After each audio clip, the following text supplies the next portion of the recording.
Olá pessoal, sejam bem-vindos à nossa videoaula. Queria dizer duas coisinhas para vocês antes da gente começar realmente a falar sobre o texto. A primeira nós teremos uma pequena atividade para vocês me enviarem ali pelo Moodle mesmo. Estou falando no começo para vocês esquecerem no final. Vocês olhem, por favor, lá no Moodle, que vai estar... Se eu esquecer de falar aqui, lá vai ter uma explicação muito melhor. Então, para me entregar até quarta-feira que vem. Outra coisa é explicar por que eu decidi fazer videoaula, né?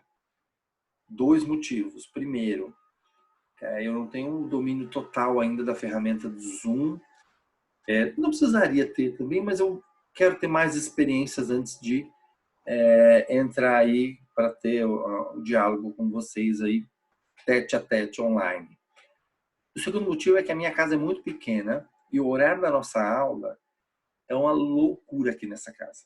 Tá? Eu ia conversar com vocês, ia virar de uma criança, ia voltar com vocês, ia ter outra criança, então a criança aqui ia ficar uma coisa muito louca, né? Eu estou trabalhando na sala, então tem que esperar ou o pessoal dormir ou começar as atividades, né? E 9 horas da noite está todo mundo polvorosa, é a hora do filminho, então não ia dar muito certo, tá bom? Por isso que eu decidi fazer videoaula. Qualquer dúvida que vocês tiverem, vai ter lá no Moodle um fórum, e aí que esse fórum vai ficar aberto até quarta-feira, tá? 7 horas da noite, porque a partir daí eu vou pensar em responder as dúvidas. Se eu for fazer o videozinho, por exemplo, com as respostas, aí para não ter nenhuma pergunta sobrando, de repente, peguei tantas, aí de repente alguém acrescentou nesse fórum mais uma e acaba ficando ruim demais, né? A resposta aí vai faltar uma pergunta, então eu prefiro a gente encerra, eu respondo. Quando eu abrir de novo, se restou alguma dúvida, aí sim tragam no novo fórum sobre o novo tema, né? Quando a gente estiver falando aí já das TED Talks, da presença dos textos orais e tudo mais. Mais da comunicação falada, que é o que a gente vai entrar a partir de agora, né? E aí escolhi a questão da linguagem da persuasão para a gente fazer essa ponte entre o texto falado e o texto escrito, pensando em tudo isso como linguagem, né? As várias formas que a gente tem aí de comunicação, por isso o texto do Adilson Citelli. Eu espero que vocês tenham gostado da leitura, né? Os que realmente fizeram a leitura aí. Apesar do começo dele ser um pouco mais cansativo, a gente encontra aí depois os propósitos que ele tem para ter aí essa introdução mais histórica, né? Que ele vai falar sobre Aristóteles e a questão da arte retórica, né? Bom, toda a coleção do Adilson Citelli, perdão, toda a coleção, toda essa série Princípios, né, da Ática, ela é muito boa. O livro do Isidoro Blinkenstein também sai daí, dessa coleção Princípios. São livros curtos e práticos.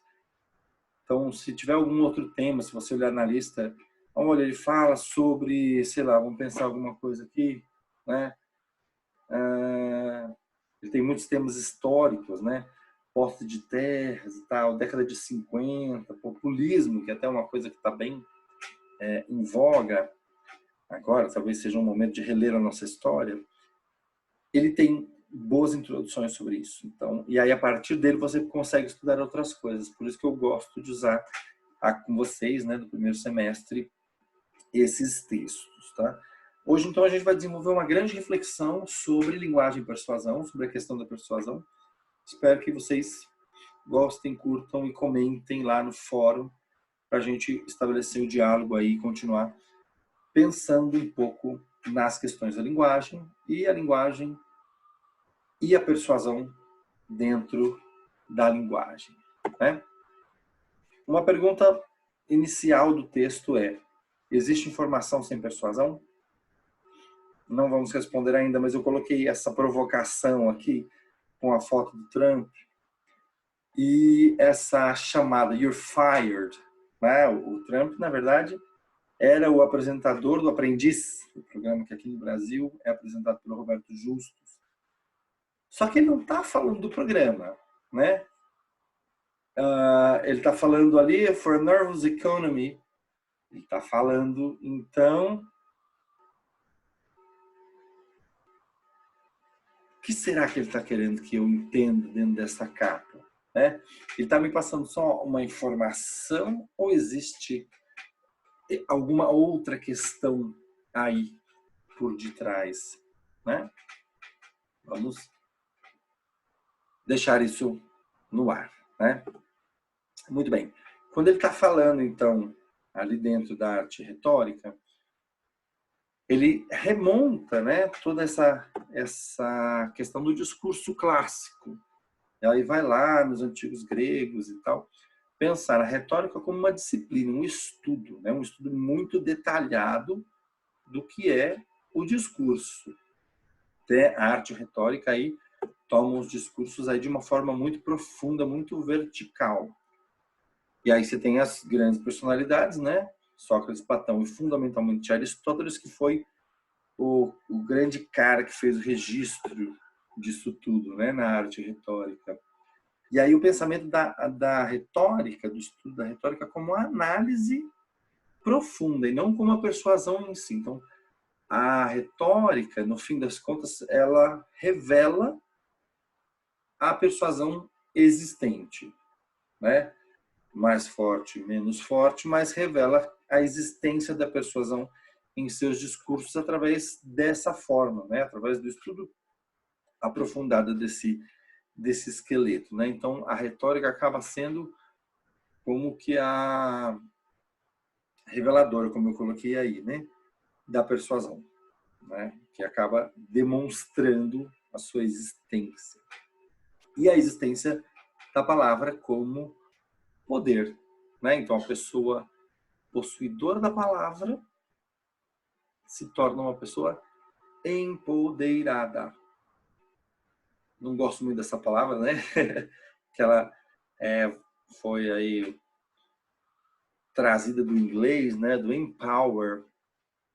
E aí tem sido muito usada, cada dia mais comum aí. Mas ela tem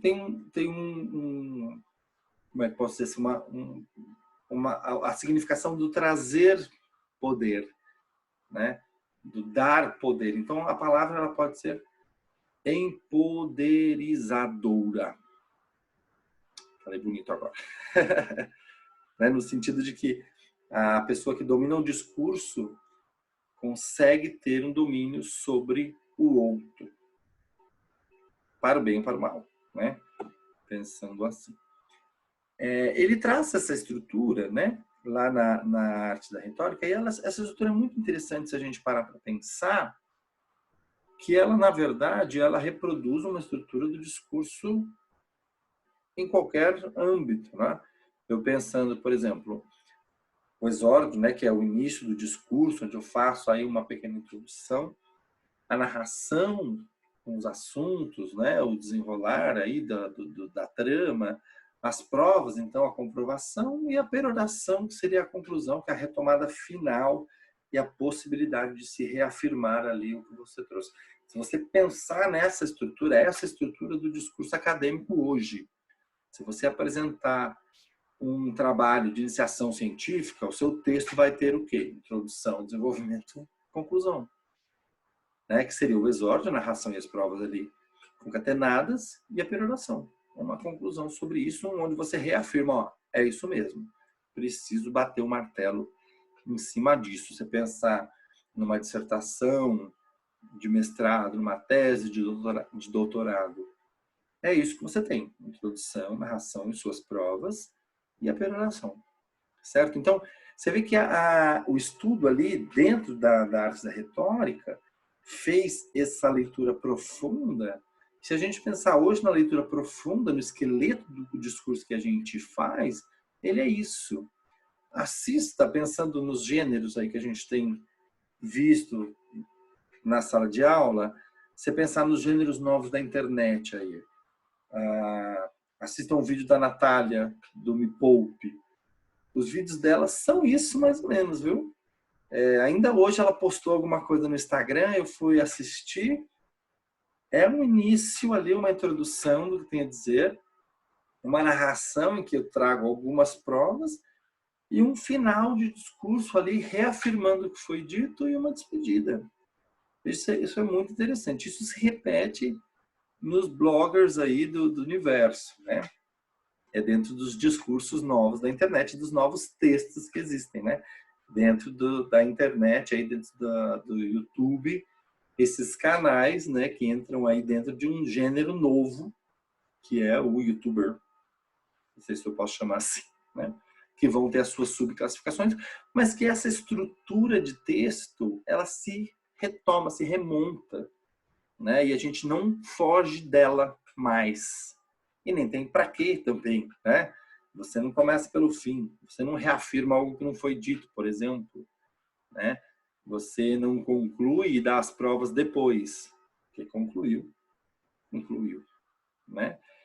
Veja então que a arte da retórica ela faz essa leitura profunda e chega a esse esqueleto, que é o esqueleto da comunicação que a gente mantém até hoje. Muito, muito curioso isso, muito interessante. Quando ele trata essas questões, né, o exemplo que ele dá é esse do meio, né, do frango, que a gente não pensa que o nosso vai ficar igual. E a gente aceita isso numa boa, né?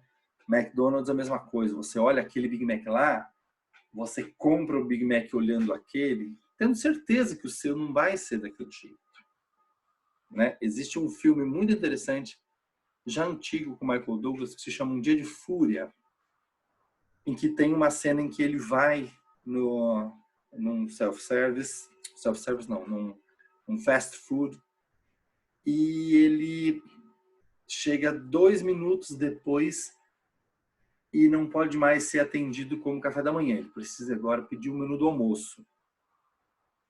E ele fica nervoso, ele está armado, ele atira para cima e tal. E aí o funcionário se apavora, né? Já tinha aparecido o gerente e tudo mais e tal. É uma cena bem...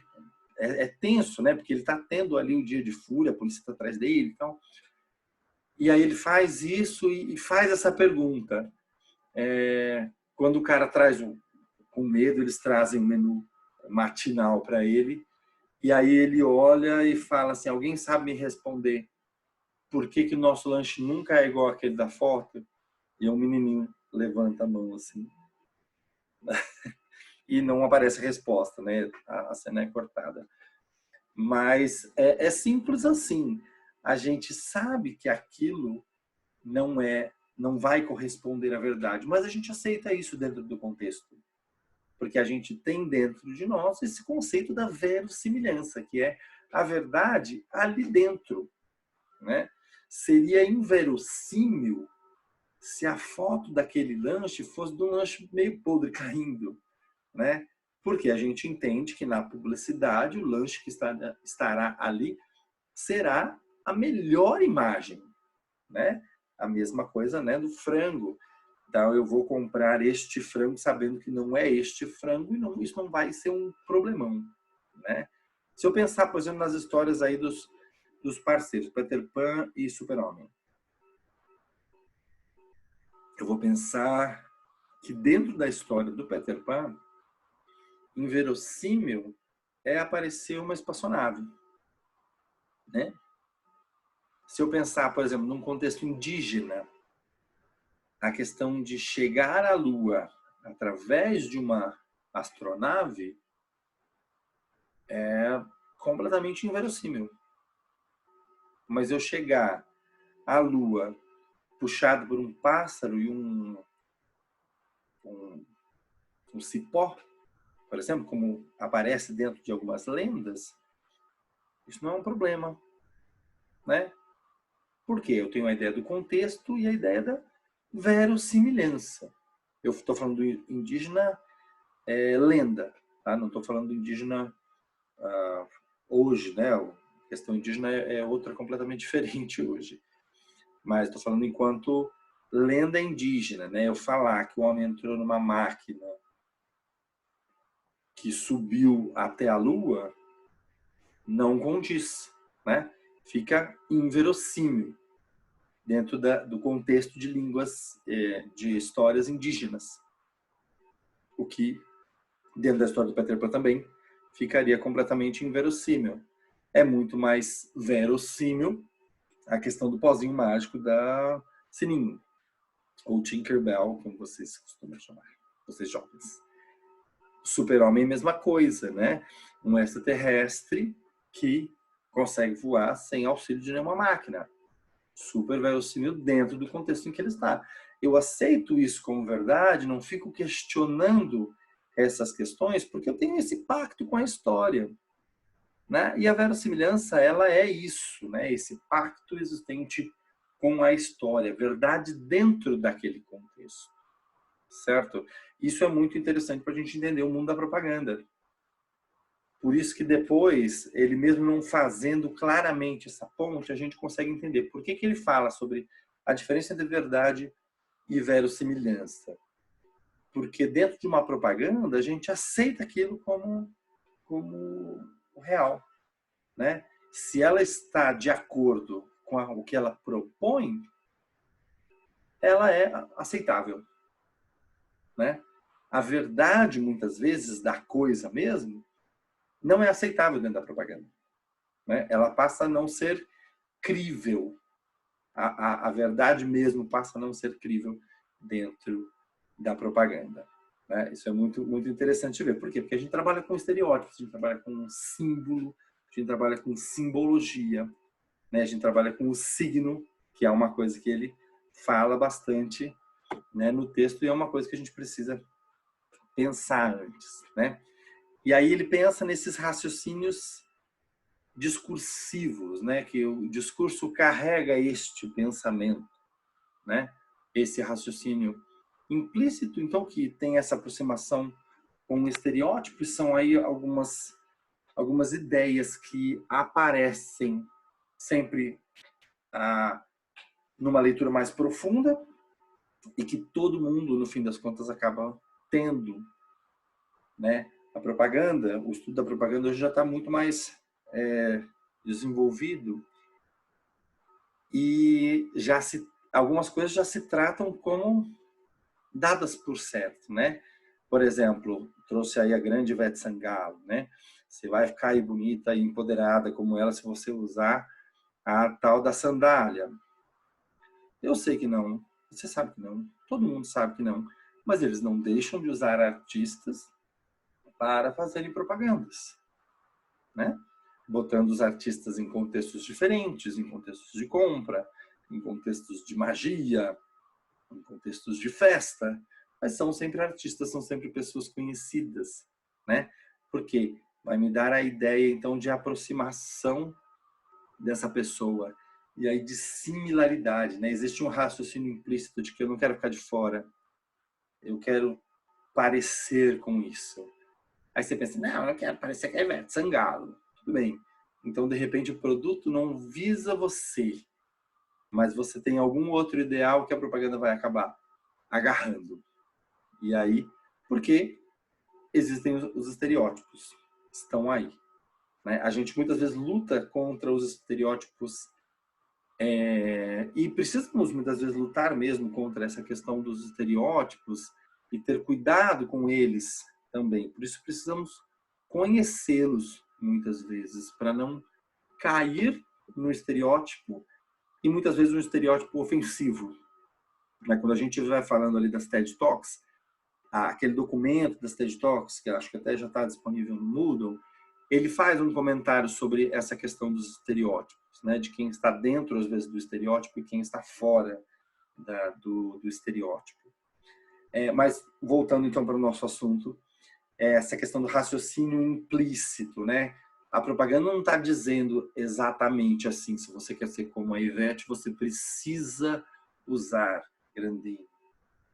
Mas existe uma ideia implícita aí, né? E todos esses raciocínios, eles são, de certa forma, escondidos, né? Quando eu tenho, por exemplo, no raciocínio dialético, né? Então, aí, dialogável, comparável, dialogável muito entre aspas, né? Porque ele não é amplamente dialogável, né? Ele muitas vezes é posto e a gente gera o diálogo a partir dele, mas ele não está propondo o diálogo em si. Mas para dizer o quê? Existe uma aproximação aqui nesse caso racional. Por quê? Olha lá. Tira manchas e rende o dobro de lavagens. Bom, eu sou espertinho. Estamos passando por um momento de crise. É lógico que eu quero o que rende o dobro, né? Aí pensando na ideia do verossímil e da verdade. A verdade é, muitas vezes esse produto pode ser mais caro. Então, mesmo ele rendendo o dobro, eu acabo gastando mais pelo preço que ele tem. Também depende da quantidade que eu lavo de roupa, né? Se eu lavo uma quantidade menor, usando a mesma medida que ele pensou para uma quantidade maior, quer dizer que eu vou gastar mais do produto para lavar menos roupa.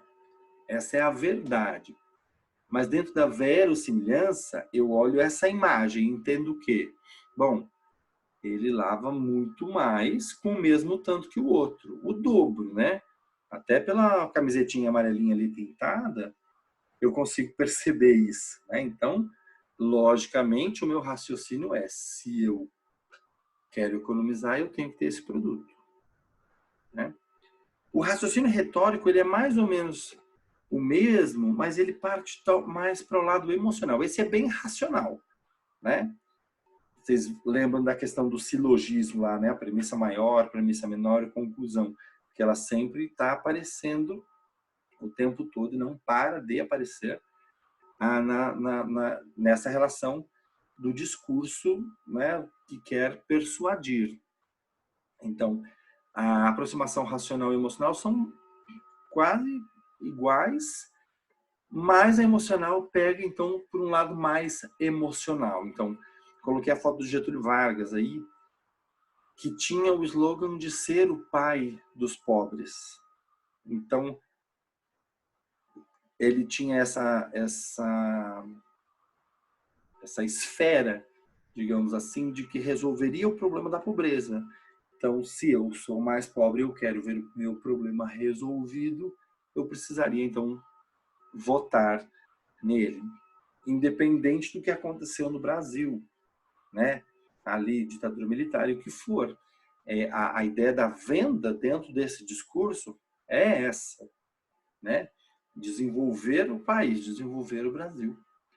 E aí, se você quisesse isso, você que tem aí o seu sofrimento, precisaria se aproximar dele, né? O discurso político, ele é muito contaminado com esse raciocínio retórico, porque o político tem que jogar com o seu lado emocional, não só com o seu lado racional, para te prender aí de uma forma plena e inteira.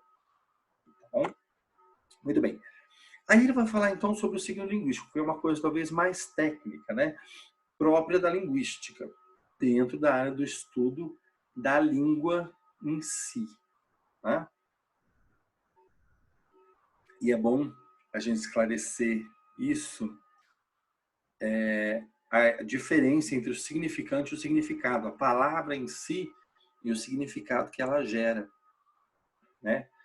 A palavra escrita ou a palavra ouvida, que correspondência que ela tem com o que ela quer dizer, na verdade, né? Eu penso, então, que o significante não é a palavra em si ou é o que a gente chama de imagem acústica, é isso, né? Ela falada, o que eu posso reconhecer ouvindo. Então, cabeça, por exemplo, que é o que ele também coloca no livro. Qualquer outra palavra, janela, né? E essa imagem audível e legível me cria uma imagem imaterial, né? Do conceito dela. Então, talvez a minha imagem interna do significado disso não seja a mesma que a sua exatamente. Você pensou numa cabeça cheia de cabelo, né? Eu não pensei nisso por causa da minha experiência própria de vida. Mas, em algum ponto, nós dois temos que convergir. para ter realmente, então, uma conexão, né? Porque a língua e a linguagem, elas se fazem no social. Uma pessoa que tem uma língua isolada, essa língua perde totalmente o seu significado, né? A sua razão de existência, né? A língua serve para interação. Se eu não consigo interagir, né, a língua se perde. Por que as línguas morrem, né, no fim das contas? Porque elas perdem os seus falantes, né? Eu até posso ter aí o registro escrito dessas línguas, mas se ela perder o seu uso no âmbito social, a sua necessidade, ela morreu, né? Bom, mas aí o significado, ele é uma representação mental que tem que ter uma equivalência dentro de um âmbito social, né? A língua precisa ter aí a sua correlação para que o que eu digo, cabeça, você também entenda como cabeça, né? Mesmo que não seja a mesma cabeça. Por exemplo, cadeira. Eu pensei numa cadeira de madeira, você pensou numa cadeira de ferro. Ela pensou numa cadeira estofada e tal, de ficar em casa.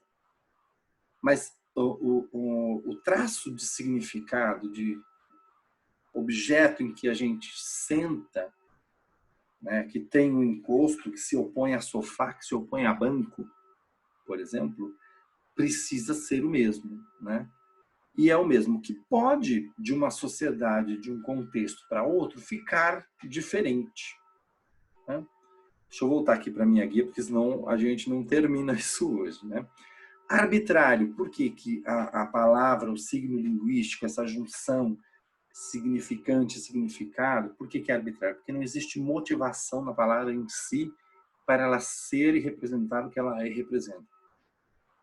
É muito curioso isso como professor de idiomas. Às vezes aparece uma palavra, vou dar o exemplo, sija, que é a cadeira. E aí a pessoa, mas por que que é sija? O que tem a ver sija? Aí eu pergunto, o que tem a ver cadeira? Né? Não tem, né? O que tem a ver share? O que tem a ver? Nada, né? Não existe uma motivação na coisa para ela receber este nome, né? Não existe. Ainda uma língua que seja mais onomatopeica, né, como o inglês, que muitos animais têm um nome próximo aí do som que fazem, the bee, que é a abelha, né, the call, né, the wolf. Você vê que os animais aí têm uma palavra próxima, né, da significação. Isso é muito, muito interessante, mas ainda assim, você é uma quantidade muito pequena, e se tiver dois animais que fazem o mesmo som, já estou perdido, né, já vou ter um problemão. Então, se pensar dog, wolf, né, já tive um problemão aí, né, porque os dois lá tem o uivam, mas por que que eu não posso ser o wolf, ser o cachorro? Por quê? Porque a palavra é arbitrária em si, na sua natureza, né? Ela não é motivada. A sua grande maioria, vamos falar assim, não é motivada, né? Ela corresponde, como eu falei anteriormente, a uma necessidade social humana, de que eu entenda e você também entenda que nós estamos nos referindo à mesma coisa, né? Então, por isso é necessário existir essa correlação. E aí a gente entra numa questão que é talvez deveras delicada, digamos assim, que é o cunho ideológico do signo, né? Tá aí a neurociência agora para provar para a gente que o cérebro busca significado nas coisas, né? A psicologia já falava um pouco sobre isso, né? Mas a neurociência está aí reafirmando pelo comportamento do cérebro na hora de organizar as informações, né? Por exemplo, pensando em memórias, né? Você, por exemplo, o cérebro não capta e grava a memória completamente, ele grava partes dessa memória e muitas vezes o que ele grava é o comentário que alguém fez dessa memória. Então, você não lembra da sua vivência, você lembra de alguém contando e o seu cérebro remonta isso como se você estivesse vivendo e te engana. você acha que é uma memória sua e na verdade não é. Né? É até um bom exercício você fazer isso. Você pensa na sua memória mais antiga de infância. E aí tenta remontar isso de forma pausada. E aí agora pensa, você está vendo isso de onde? Você está vendo isso de fora, então você está se enxergando, ou você está vendo de você? Possivelmente não, com certeza, se a memória você estiver se vendo, é porque isso é uma memória montada pelo seu cérebro. Porque ele buscou fazer a significação. Então, às vezes, você juntou uma foto de alguma coisa, o seu cérebro juntou a foto de alguma coisa com alguma coisa que a sua mãe ou seu pai contou para você, e aí você formou aquela situação. Né? Porque até fisicamente o cérebro procura fazer as suas conexões. Né? As palavras não é diferente, a gente atribui significado às coisas. Né? É até por isso que existe o duplo sentido. Né? E as piadinhas aí da Praça é Nossa, da escolinha do professor Raimundo, porque são atribuídos outros significados para as coisas, para as palavras. Claro que isso tem um limite, mas esse limite também não é a coisa mais fácil de se delimitar, dizer que essa palavra só vai pertencer a esse âmbito. Chego a dizer que é impossível se delimitar. As palavras têm, sim, os seus traços de significado, que a gente chama de campo semântico, né? Mas ainda assim ela pode ser usada em outros contextos quando necessário, né? Você pensar que dependendo de uma realidade, de outra realidade, a mesma palavra vai ter uma significação diferente, alguns traços que vão fazer com que ela pertença ou não àquela realidade, né? Por exemplo, mandioca, né? A gente fala, tá, no Nordeste não é mandioca que se fala. No Nordeste eles falam macaxeira. Sim, é verdade. Mas existe um significado para a palavra mandioca lá no Nordeste, né? Mandioca é uma mandioca que não se come, é uma macaxeira que não se come, só se faz farinha, porque ela é venenosa, né? Para você ver que é a mesma palavra, é o contexto brasileiro, mas dentro do Nordeste ela vai ter outra significação, né? Então a gente não pode nunca afastar a palavra do seu contexto, tá bom? Isso jamais. A gente pensar então que a palavra no seu contexto ela não é mais neutra, né? O uso da palavra então vai ser intencional, seja para ofender, seja para agradar. Vou dar um exemplo pessoal, né? Quando eu conheci a minha esposa, isso dados de 2000 qualquer coisa, ela brincando com as tias dela, elas se tratavam, mas vou falar aqui, não vou então, mas elas se tratavam por, vaca, sua vaca, não sei o que. E eu achei aquilo extremamente ofensivo, falei, como é que, né, as pessoas se tratam assim e tal. E hoje eu entendo, é uma brincadeira apenas, né, entre elas, dentro daquele contexto. Com certeza, se ela chegasse na rua para falar para alguém, eu sou a vaca, né, ela não seria bem interpretada, né? E é essa a questão, né? A palavra, no contexto, ela não é neutra, ela tem a sua significação acentuada, né? A palavra dicionarizada, talvez ela perca esse contexto se o dicionário não me der o contexto dela, né? Mas a palavra tem aí as suas inflexões significativas que são importantes, relevantes, precisam ser consideradas, né? Pensando nesse símbolo aí, a foice ou um martelo, né? Você pensar em foice e martelo como instrumento de trabalho apenas, é o que você tem apenas. Né? Você pensar a foice e o martelo dentro do contexto de União Soviética, então você tem aí uma outra questão, né? Uma questão política e muito mais forte, muito mais acentuada. Você vê o símbolo da foice e do martelo, aí significando a força de trabalho, né, que é quem levantaria aí a União Soviética, e aí a representação das questões políticas que isso envolve, né? Pensando então em instrumentos transformados em símbolo de uma outra coisa, de uma outra questão. E as palavras vão sofrer esse tipo de coisa também, né? Dentro ainda de signo e ideologia, ele fala sobre essas três questões, né? A troca de nomes, o discurso dominante, que geralmente é o discurso institucional, e o discurso autorizado, que é o discurso científico, ou pelo menos o discurso da pessoa que tem conhecimento. O meu discurso, por exemplo, é um discurso autorizado, que em certa medida persuade por si só, né? Porque foi o professor que disse. Então, dentro desse escalonamento, digamos assim, né, existe uma persuasão na minha figura. Então, a minha palavra acaba carregando essa questão também, né? A troca dos nomes, eu acho que desses é o mais interessante da gente pensar, né? Você veja coisas assim, então, e coisa que a gente faz o tempo todo, né? Desprovido de beleza para falar feio, foi morar com Deus sobre morte, então, né, a morte causa uma paura tão grande que a gente sempre modifica, né? Partiu dessa para uma melhor, desde as tirações de sarro com abotoou o paletó de madeira, né? E por aí vai, até coisas, né? Mais sentidas, né? Nos deixou, né? Porque a ideia de morreu, a palavra morreu, ela é pesada, né? Até quando você fala para alguém morreu para mim, metaforicamente, né?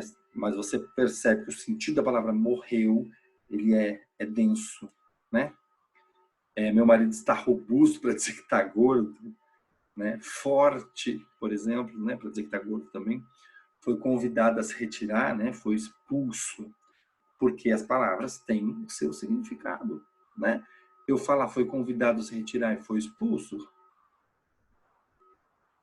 tem no significado em si, a diferença é nenhuma na ação, mas na forma da fala, por uma questão ideológica também, eu não posso dizer, por exemplo, que um aluno foi expulso da sala de aula, porque isso é ofensível. Eu devo dizer que ele foi convidado a se retirar, né? Isso, daí tem gente que pensa, ah, não, isso é uma bobagem. Não, isso não é uma bobagem, né? Legalmente, você vê, se lida com a palavra. Quando se escreve um auto dentro, né, dos autos aí, do discurso jurídico, é a palavra que tem peso, né? Pensa nisso. Quando o advogado entra com uma ação, a ação é a palavra escrita, né? Inicialmente. Aí depois você tem aí as conversas e tal, e a palavra final é dada pelo juiz, que escreve isso bem. Então, veja só, o peso da palavra, e não só falada, escrita também, né? A escrita tem um vigor aí grande, que precisa ser respeitado, né? Aqui só uma piadinha, né? Eu estava dirigindo seu carro quando, contra a minha vontade, a lataria do seu carro ganhou um formato único, diferente e personalizado. Tudo isso para dizer que bateu o carro, né? Ou que bateram nela, porque se foi contra a vontade dela, ela não quis bater em ninguém.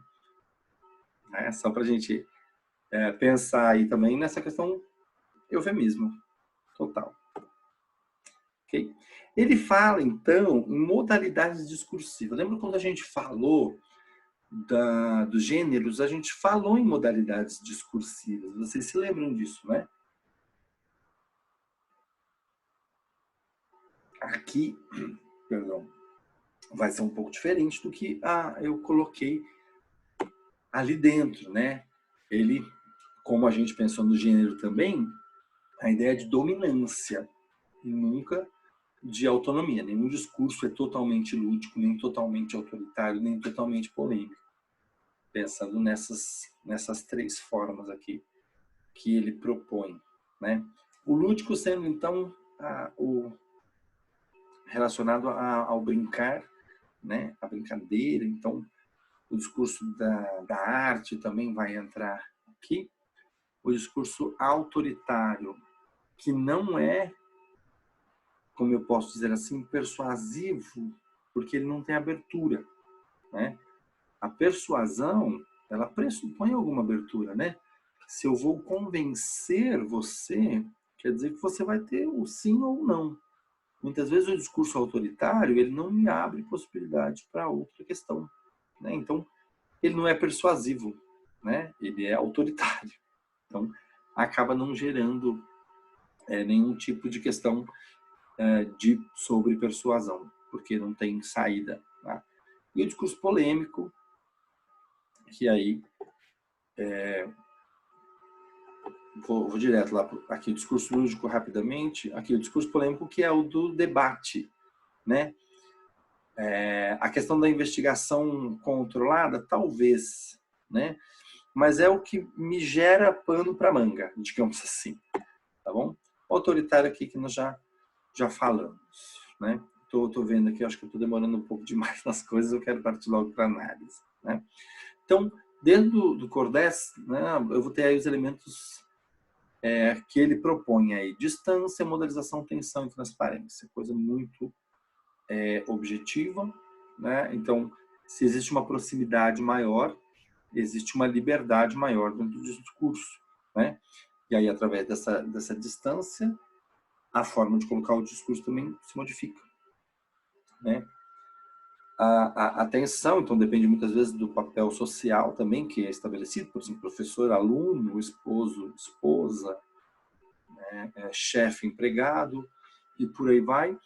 E a relação de transparência, que também depende do conhecimento do contexto dos dois, né? Eu vou ter uma compreensão maior de algo se eu já tenho um conhecimento anterior, né? Sobre o contexto, sobre aquele tema, certo? E aí, a coisa que a gente já falou antes sobre essa relação do apresentar o novo, um pouco do velho, um pouco mais do novo, um pouco do velho, né? Essa questão do discurso aspiralado, que é necessário muitas vezes, né? Aí dentro dos esquemas da propaganda, né?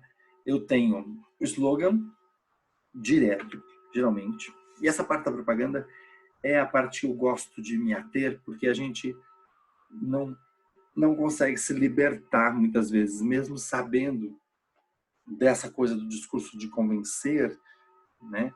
Eu me lembro uma vez meu primo falou, e eu passei por isso essa semana também, né? Ele falou que foi entrevistar, ele é jornalista, e foi entrevistar uma dona de uma escola de inglês. E aí ele perguntou, a proposta da escola era 6 meses de inglês fluente. E aí ele perguntou, mesmo que uma pessoa que mora, às vezes, 6 meses nos Estados Unidos volte dizendo que tem dificuldade ainda com o idioma, a senhora não acha muito exagerada essa proposta de 6 meses de inglês fluente? E a resposta da mulher foi, então, o senhor precisa reconhecer que existe uma demanda e uma oportunidade. A minha escola é uma oportunidade de aprendizado. Ou seja, legal, é uma oportunidade, mas a pergunta, será que aprende? Talvez não, né? Mas se ela andar por esse caminho, ela não vai convencer ninguém, né? Mas eu falei isso porque assim, muitas vezes, mesmo você conhecendo, sabendo que esse discurso não é aí tão real, você acaba entrando, né? E aí eu fui trocar de esquema de telefonia aqui em casa, né? Fui trocar Vivo pela Claro, porque infelizmente estamos na mão dos grandes e poderosos da telefonia.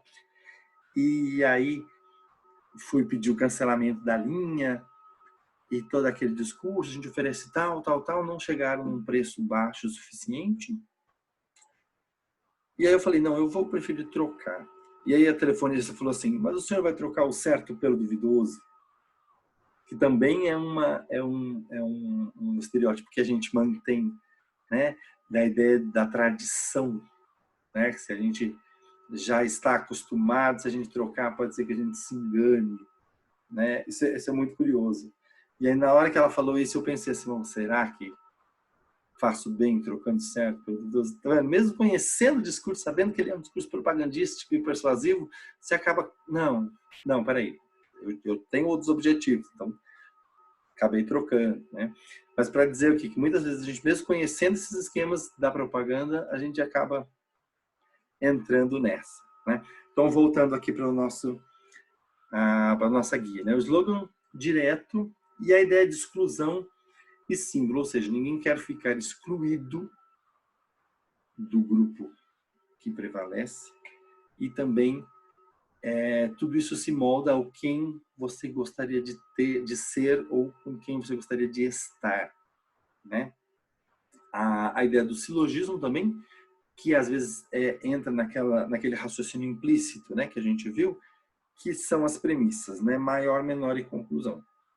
A premissa maior diz referência ao que diz mesmo.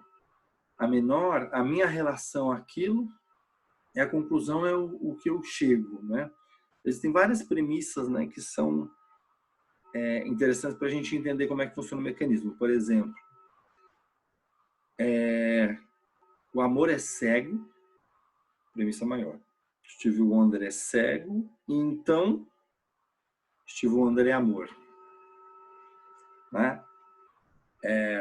Porque eu parto então aí de duas afirmações e faço a relação, né? Pensando matematicamente que se A tem relação com B e B com C, A tem alguma relação com C, né?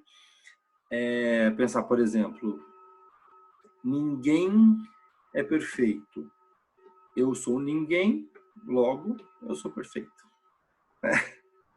E é esse tipo de pensamento paralelo que acaba levando a esse pensamento, né? A esse pensamento implícito, né? Dentro das questões da propaganda, né? E sempre prevalecem aí as figuras retóricas de comparação. Então, eu quero ser como eu quero economizar, por exemplo, como este produto. E hipérbole, né? A questão do exagero, né? 9 entre 10, né? 95% todas as mulheres usam, né? Todos os chefes de família têm, né? Então, sempre tem essa questão, tange um pouco essa questão, né? Do exagero. Entre os esquemas ele fala, né? A configuração do tipo.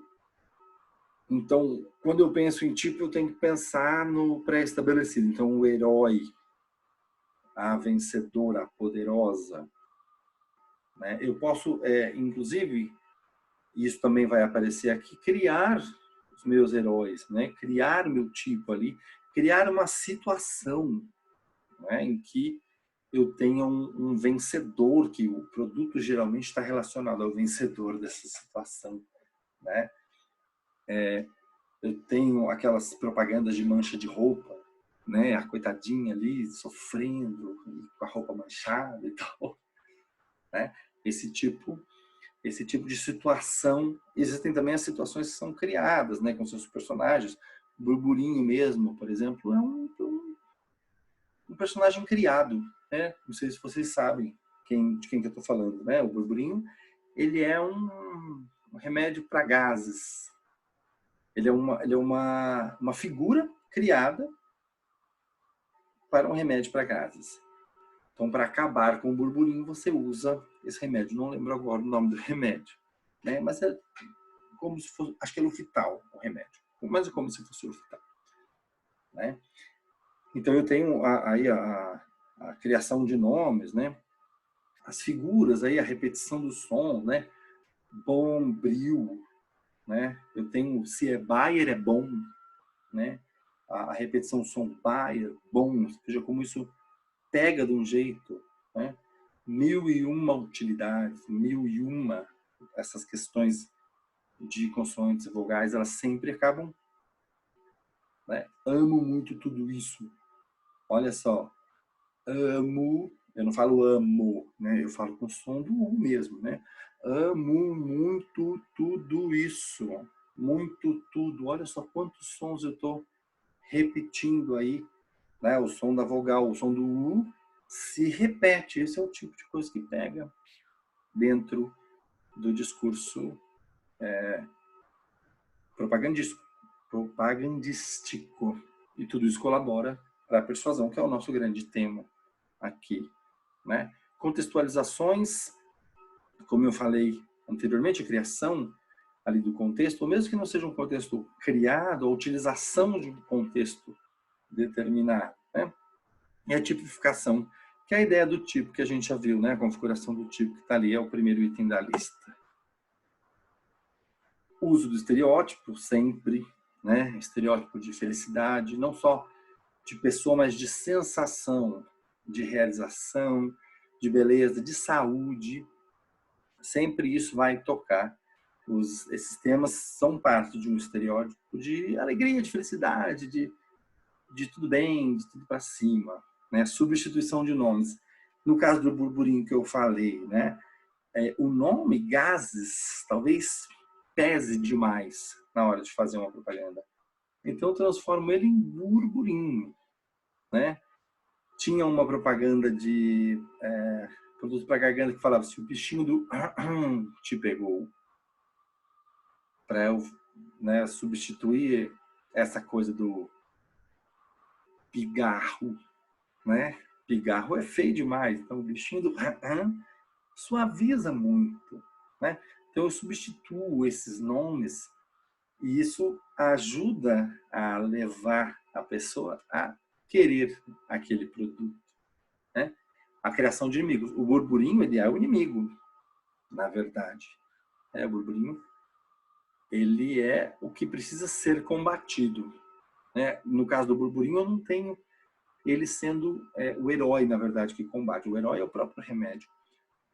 Mas existem outros casos aí que eu vou ter. Tem um de limpeza que tem um super...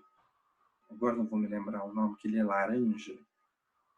E aí, ele que destrói e dá mais tempo livre para as pessoas, né, e tal. Ele é o grande herói, né, da história. Pela autoridade é quando eu falo que o médico disse, o dentista disse, né, o especialista em limpeza disse. E é lógico que isso é sempre afirmação e repetição. Você pensar na propaganda do Pato Purifique, né? O pato, vem aquela voz, e o pato reafirma que aquilo limpa, né? Limpa mais, rende mais. Acho que é esse. O pato vem e fala, o pato fala, o narrador vem com uma história, o pato vem e reafirma e repete, né? Mas a repetição, né? A base, né? E acho que a propaganda que levou a questão da repetição ao suprassumo da repetição foi a propaganda do batom. Não sei se vocês se lembram, aquele chocolate batom, que era compre batom, seu filho merece batom. A propaganda era só isso, compre batom. E a criança repetia isso para o pai, chacoalhava o batom assim, na frente do pai para convencê-lo, né? E era isso que era, né? O ápice aí da repetição, né? Mas muitas vezes a repetição acontece sem que a gente perceba que existe uma repetição, né? Na verdade. Olha lá, vamos entrar em alguns exemplos interessantes, né? Se eu entrar aqui, por exemplo, o slogan direto, porque você vale muito. O slogan é uma frase simples, né? Porque você vale muito. Que já me remete aí na importância de quem? Sua. Você, como comprador, que merece o seu valor. Que vai ter o seu valor, e essa é a ideia, consumindo nossos produtos, né? O estereótipo que acontece aqui é o de praticidade, um deles, né? Que é o único que combate 5 danos da química. 5 problemas, uma solução. Então, eu não vou perder tempo usando 5 produtos. Eu vou usar um produto só que vai acabar com 5 problemas, né? Um dos pontos é esse. Eu tenho aí o estereótipo e o símbolo da beleza. Olha só. Outras que faziam também a propaganda e apareciam juntas, aí atrizes muito conhecidas, muito bonitas, de várias gerações de idade, né? Não vou saber o nome delas aqui, não vou lembrar de todas, mas uma com cada cor de cabelo, com cada uma numa idade, todas elas sinônimo de beleza, né? Qual é a ideia que eu tenho também no raciocínio implícito? Se eu não tiver um cabelo assim, eu tô de fora, né? E eu quero ser parte desse mundo de beleza, dessa simbologia de beleza. Se eu quero tudo isso, preciso usar o produto. E veja que em momento nenhum aqui ele está falando, olha, compre, compre, compre, como no caso do compre batom, né? Tudo isso faz parte de um raciocínio implícito, né? Que ele é percebido e é constatado só de você olhar que uma beleza assim não é comum, por exemplo. E ela é tratada como qualquer pessoa pode alcançar isso, se usar o nosso produto. Certo?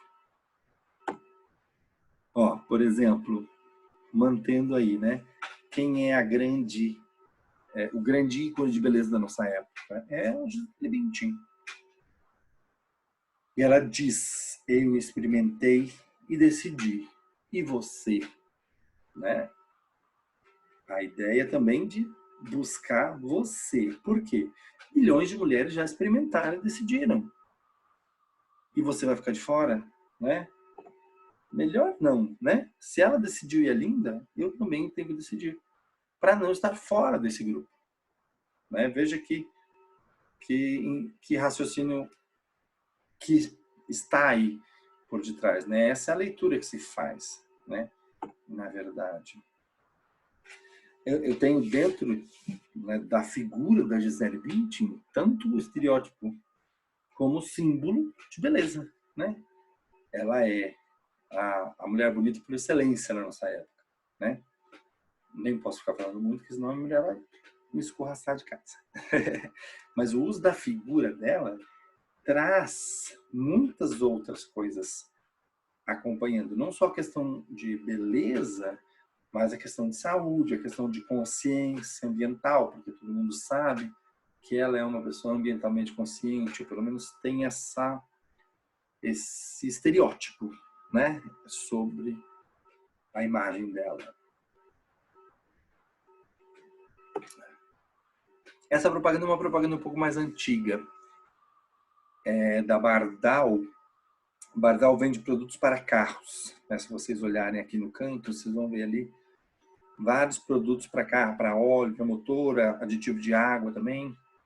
Então, veja que o contexto em que ele se propõe é esse contexto, né? Vou sair daqui vou ficar aqui no canto, porque vocês têm que ver a drag car que está aqui. Né? A drag car é a grande inimiga criada para o Bardal, né? Na verdade, que é esse cara aí tem que defender. Então ele foi um tipo criado, né? Ele foi criado dentro de uma situação, né? Então criou-se um contexto próprio para ele, né? Um tipo já diferente de propaganda. Então, dentro do contexto, mas ele corresponde a quê? Ao cara, a formatação dele, né? Chapéu e tal, tem muito a ver com Dick Tracy, que é uma personagem, né? Que é um detetive, galanteador, né? E ele faz essa referência aí, né, ao estereótipo da masculinidade, né? Como está falando de carro, o público-alvo na maioria, ou nessa época pelo menos, na maioria era masculino, né? Hoje em dia isso também mudou, né? Pensa-se muito em carro para mulheres, né? Mas aí sempre numa formatação um pouco diferente. Veja aqui eu tenho, por exemplo, a criação dos inimigos. A drag car, por exemplo, que é inimiga. O bad oil, que é outro inimigo, e aí faz referência ao óleo do carro, né? O outro é o motor killer, né? O matador de carros. e o Kid Smoke, que é aí sobre fumaça. Então, relacionaram os problemas dos carros a problemas a inimigos criados, né, a criação. E aí, dentro disso, criou-se um contexto, né? O inimigo, que era um problema de carro, virou uma personificação de alguém que pode ser combatido com um produto que eu tenho aqui, né? A ser vendido, né? Digamos assim. O slogan dele é super legal, ó, tudo anda bem com Bardal, né? Você vê, já o nome Bardal já é a repetição do A, né? Anda Bardal, tudo anda bem com Bardal. Isso já dá uma sonoridade, né? O slogan sempre tem sonoridade, né? Eu tenho, então, a substituição de vários nomes aqui, né? Dos problemas de motor para nomes de personagem, né? E aí eu tenho, ela acaba com a potência de qualquer um. É a drag car. Ele está falando de motor, mas você vê que tem um duplo sentido aí, né? Na intenção, que é o duplo sentido que eu também tenho no slogan, né? Tudo anda bem com Bardal. Eu estou falando de carro, então tudo anda bem, todo carro anda bem com Bardal. Mas eu não me limito ao carro quando eu digo tudo anda bem com Bardal. Estou pensando na minha vida, né? A minha vida anda muito bem, então toda a minha vida anda bem com Bardal, certo? Tenho aqui, por exemplo, para a gente ir terminando, algumas outras coisas que foram faladas aí, né? Eu tenho, por exemplo, um apelo à autoridade, que é quem? É o meu dentista. Meu dentista diz que é oral B, Pro Saúde, oferece proteção das gengivas. Nesse sentido. Então, quem sou eu para dizer que não, né? Quem sou eu para dizer, não vou, não vou usar, obrigado, né? Eu tenho aí, ó, o dentista. A pessoa existe, né? Letrinha pequena ali diz o nome dele, o que ele faz e tal. A autoridade, o apelo à autoridade. Então, poxa, se os dentistas dizem, né? De repente o seu dentista nem diz, mas o dela, e olha a boca dela, né? Vamos combinar? Eu tenho a ideia que o quê? Ela é famosa, quero ser famoso, tenho que usar. Né? Ela tem um sorriso muito branco, eu quero ter um sorriso branco, eu tenho que usar. Né? Diz a propaganda, agora só falta você. Né? Eu tenho, então, essa ideia, só falta você ser saudável. Então, eu tenho aí os estereótipos, né? Da beleza. Eu tenho o estereótipo da felicidade, né? Olha a cara, como eles estão felizes usando esse produto. Eu tenho de saúde, porque dentes brancos e gengivas protegidas representam saudade representa saúde. E a ideia de bem-estar, né? Como você está, você fica bem. Né? Então, quer dizer que só falta você. E uma coisa que eu não coloquei aqui, se só falta você, ele também está trabalhando com a ideia de exclusão. Você vai ficar de fora disso? Não, né? Tem que usar a pasta. Né? Muito bem. Deixa eu voltar a minha câmera lá para o outro lado. Para dizer, é possível fugir da persuasão? E aí ele faz essas 3 considerações ali no final. Né? Ele diz, persuasão não é sinônimo de coerção. E é verdade. Coerção no sentido de que ela seja impositiva. Não é essa a ideia, não é essa... Né? A persuasão, ela é a ideia de convencimento em maior e menor grau. Então, a existência da persuasão não implica na existência da imposição. Até porque, como ele diz, é necessário haver livre circulação de ideias. Se eu tiver imposição, eu não tenho convencimento. Eu tenho a força do poder. E ponto, né? Então, a persuasão, ela é um uso da linguagem. Um uso da linguagem visando, então, um convencimento, uma atitude, né? E aí, ele termina dizendo que uma natureza lúdica e artística pode não ser persuasiva. E aí ele cita dois autores, né? Ele cita o Cortázar, que é um argentino, e o Caetano Veloso. E, na minha opinião, os dois são persuasivos. Eu me dou o direito de discordar, às vezes, dos textos, e nesse sentido, sim. Talvez eu entenda que, quando ele fala que eles não são persuasivos, é porque ele quer dizer que a preocupação maior deles não é a mudar a opinião de alguém ou levar alguém a pensar alguma coisa, mas é uma preocupação artística com o uso da palavra. Mas ele usou aqui, inclusive, dois artistas que têm aí as suas visões políticas muito fortemente expressas na sua obra, né? Então, não sei até que ponto a escolha foi boa, né? Talvez se ele pensasse no Dalí, né? Acho que a obra do Dalí ela não é persuasiva nesse sentido, talvez não, né? Ela tem uma abertura para você ter uma leitura ampla e diversa, né? Mas também o Cortázar e o Caetano escreveram em contextos de ditadura, então eles tinham que passar o discurso de uma forma diferente, de uma forma a criticar sem serem percebidos, né? Então, às vezes, de uma forma de enfrentamento para demonstrar que eles não estavam de acordo, e a persuasão acaba entrando nisso, né? Acho que talvez o Dalí seria uma forma melhor para expressar a ideia de que a natureza lúdica não é persuasiva, né? Esses dois autores que ele usou, não concordo em absoluto. E é por isso que eu terminei. O LFRJ sou eu, tá? Lucas Fernando Ribeiro de Cnevices, né? Porque, na minha opinião, em maior ou menor grau, a persuasão está na grande, esmagadora maioria dos discursos. E aí estou pensando no discurso de uma forma ampla, né? Um discurso artístico, por exemplo, Dalí, a obra dele possui um discurso artístico no pictórico ali, certo? Na plasticidade que ele traz. E aí não sei se, ainda assim, mesmo dentro do Dalí, né? Eu acho que a crítica ela sempre inclui a persuasão em algum momento, porque ninguém fala nada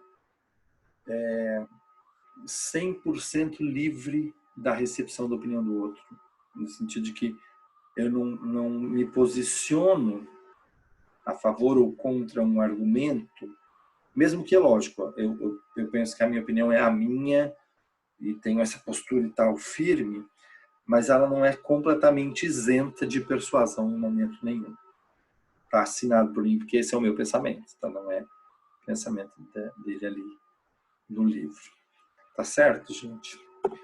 Muito bem, chegamos ao fim. Não sei nem como vocês aguentaram ficar aí todo esse tempo. Estamos aqui há bastante tempo já. Espero que vocês tenham curtido a reflexão. Tudo que vocês quiserem acrescentar será muito bem-vindo lá no fórum. Espero que possamos nos encontrar brevemente, rapidamente, qualquer dia desses, tá bom? Grande abraço para vocês. Aproveitem aí a quarentena para estudar, para ficar em casa, por favor, para que esse tempo passe de uma forma que fique menos nocivo para todos nós. Bom, gente, grande abraço, até a próxima.